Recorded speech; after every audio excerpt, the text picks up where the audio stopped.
E agora eu queria falar de uma coisa que é um assunto que, cara, eu acho que da Bíblia é um dos assuntos que eu mais estudei, que é escatologia, que são os tempos Finais. finais. O que está acontecendo? A gente está vivendo os tempos finais, há sinais, segundo a Bíblia, proféticos, e a gente não falou dessa pedra Ah, tá. Isso também. aqui é uma coisa simples. Depois eu falo Tá dela. bom. Bom, na verdade, Porque tem esse movimento, né? A claro, pandemia faz parte claro, disso, o anticristo já está aí. Aliás, a gente está perto da segunda volta de claro, eu Cristo, acredito que sim. sim? Mas vamos lembrar uma coisa. Quando os discípulos perguntaram para Jesus que sinal haverá de tua vinda e da consumação dos séculos, do fim do mundo, Jesus falou assim: olha, cuidado que ninguém engane vocês. Porque Primeira coisa que ele já virão, falou. cuidado, virão muitos em meu nome dizendo eu sou o Cristo, enganarão a muitos.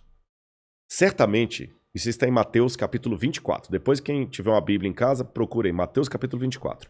Ele fala o seguinte: certamente vocês ouvirão falar de guerras e rumores de guerras. Não se assustem, ainda não é o fim.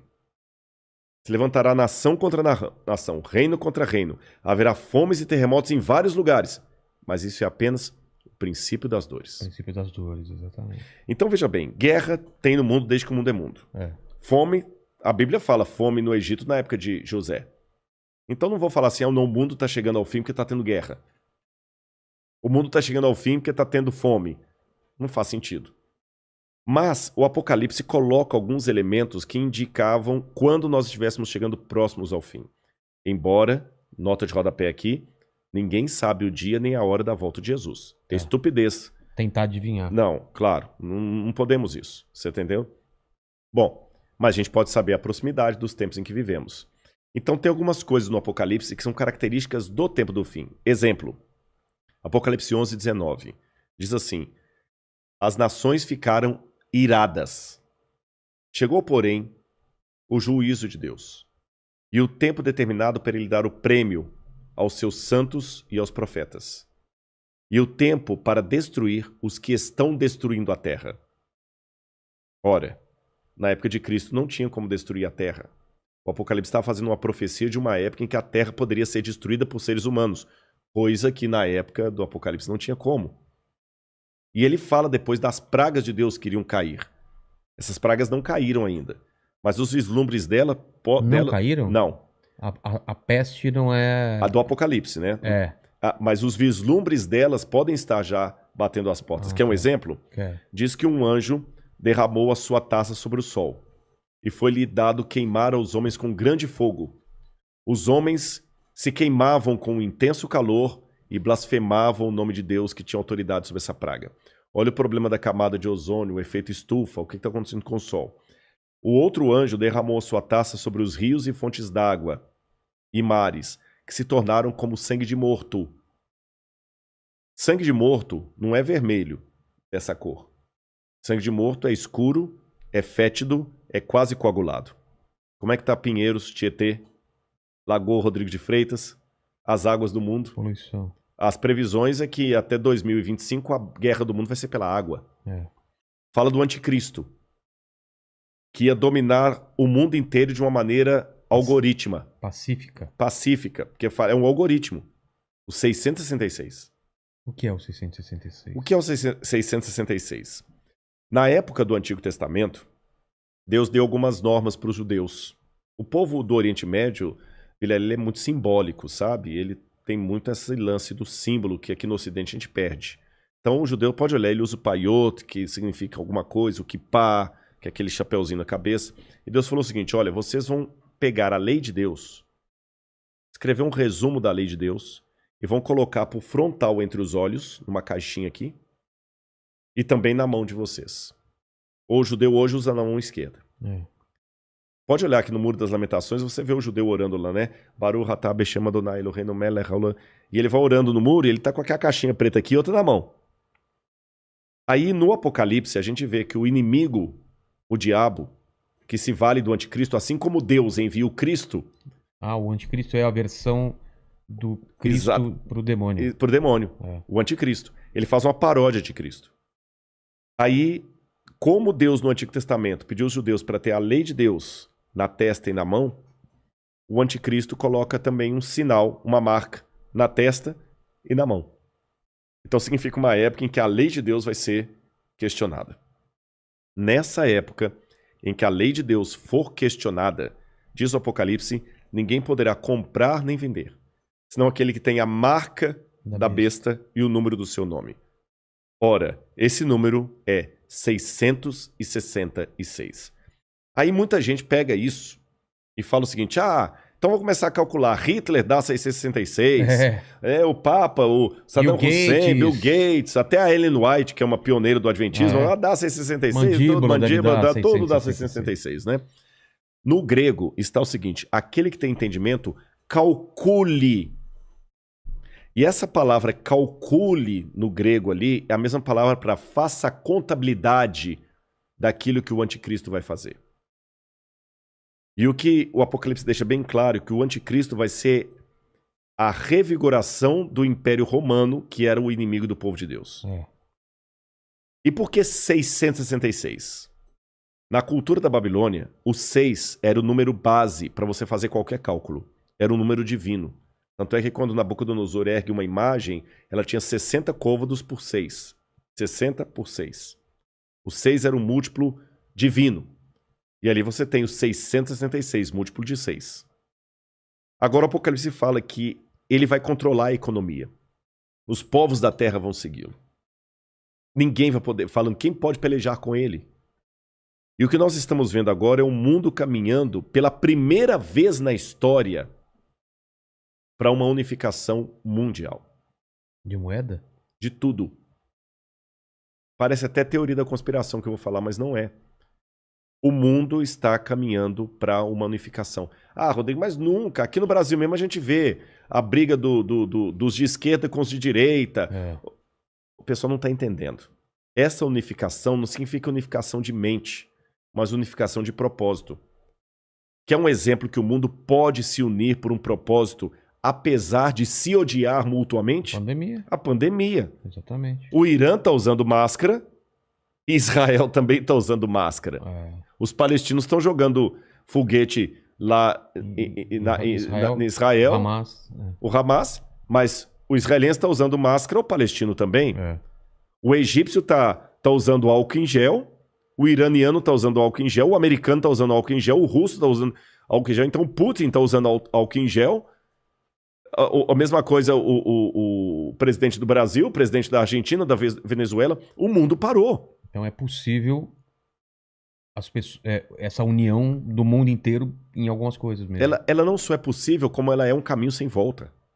Por que está falando tanto em criptomoeda? Nós já estamos passando por uma transição do dinheiro. Dinheiro de papel, né? De papel, você entendeu? Dinheiro baseado em tesouro nacional. E o mundo hoje precisa. Isso aqui não é uma defesa do Rodrigo, não é um desejo do Rodrigo. Eu estou falando de uma tendência. Tendência. O mundo precisa se unificar porque existem, Vilela, alguns elementos hoje que estão à solta, como se fossem crianças bagunceiras numa casa cheia de faca, de garfo, de objetos cortantes e letais, sem um adulto para controlar essas crianças. Você jamais faria isso. Quais são as crianças que estão à solta no mundo e precisam de um adulto para controlá-las? Um preceptor, uma babá? Internet. Quem tem domínio da internet? Você na internet você pode encontrar o podcast do Inteligência Ilimitada, mas você também pode encontrar uma fórmula para fazer um coquetel molotov. O camarada pode assediar você para fazer parte do Estado Islâmico. Quem controla a internet? Nem os Estados Unidos. Não, está na mão de ninguém. Quem controla tráfico de drogas e de armas em nível mundial? Ninguém. Lavagem de dinheiro está aí. O terrorismo está aí e lavam dinheiro. Quem controla bolsa de valores? A economia do mundo não aguenta por mais 20 anos nas mãos da bolsa de valores que é especulativa. Se cair a bolsa de Tóquio, você nunca foi ao Japão, mas você pode perder o seu emprego e essa casa aqui porque caiu a bolsa de Tóquio. O Bradesco pode falir porque teve um crash na bolsa de Nova York. E a gente viu, essa pandemia viu como nós estamos economicamente vulneráveis. Economicamente vulneráveis. Quem controla o terrorismo mundial? Então esses elementos... mais um. A ecologia. Não quero entrar no debate se a Amazônia é nossa ou não é nossa. O fato é que se a gente não cuidar da Amazônia, o mundo todo se ferra, caramba. Você tá entendendo? Então não tem mais esse negócio assim, é meu. Então hoje a gente precisa de um governo único que com leis mundiais controle a internet, bolsa de valores, que vai desaparecer, o reset está aí, controle a economia, gastos, terrorismo e tudo mais. E os países, por mais que continue havendo direita e esquerda, situação e oposição, não interessa, Islã e cristianismo, vai precisar se unir, não porque eles se amam, porque não tem outro jeito. E essa união está muito parecida com o caminho de preparação para o anticristo. Agora, a minha questão aqui não é cair naquela esquizofrenia escatológica de achar agora que qualquer coisa eu tenho que evitar porque senão é uma marca da besta. Eu já vi gente, isso aqui é sério, que não quer deixar colocar o revolvinho da temperatura na testa da mão, que aquele é a marca da besta. Calma. Estupidez, não tem nada a ver um negócio desse, gente, tá bom? Agora, quando esse governo único se interpuser entre a minha fidelidade a Deus e a minha fidelidade ao Estado, esse é o único momento em que eu estou livre perante Deus para ter uma desobediência civil, social. Porque a própria Bíblia me ensina a ser obediente às autoridades constituintes. Mesmo quando Nero estava no poder, Pedro escreveu: respeitem as autoridades constituídas. A César o que é de César. Dai César o que é de César. Pague os impostos. Seja um bom cidadão. Que a crise não venha por culpa de vocês. A Bíblia me ensina a ser um bom cidadão. Porém, a própria Bíblia fala: quando o governo der uma ordem... A Bíblia não diz isso explicitamente. Diz assim, em termos filosóficos. Sim. Quando o governo der uma lei que vá contra os mandamentos da lei de Deus, como os companheiros de Daniel na Babilônia, enfrente a morte se preciso for, mas não ceda. Talvez essa seja a diferença de um teólogo apaixonado por Deus e pela Bíblia e alguém que simplesmente é um acadêmico livre. Porque que especialista em literatura inglesa, em sã consciência, teria coragem de morrer por sua interpretação de Shakespeare? Mas a Bíblia é um livro que já levou muitos ao martírio para não abrir mão daquilo que a Bíblia ensina. Falou que a segunda vinda de Cristo está próxima. Mas, segundo os eventos, o anticristo chega antes. Chega antes. Não é? Ele antecede a volta de Jesus. E já está por aqui? Você acha? Eu acredito assim, lendo a Bíblia, o anticristo, ele é um poder, era o poder romano, porque João já falava lá, o anticristo já opera entre nós. E João fala, muitos anticristos já saíram pelo mundo. Ele só está aguardando aquilo que o detém. Então o anticristo naquele tempo era Roma. Os exegetas veem, a besta era Roma. Só que a Bíblia fala, através do apóstolo Paulo, que havia uma grande apostasia do povo de Deus. Que palavra é essa, apostasia?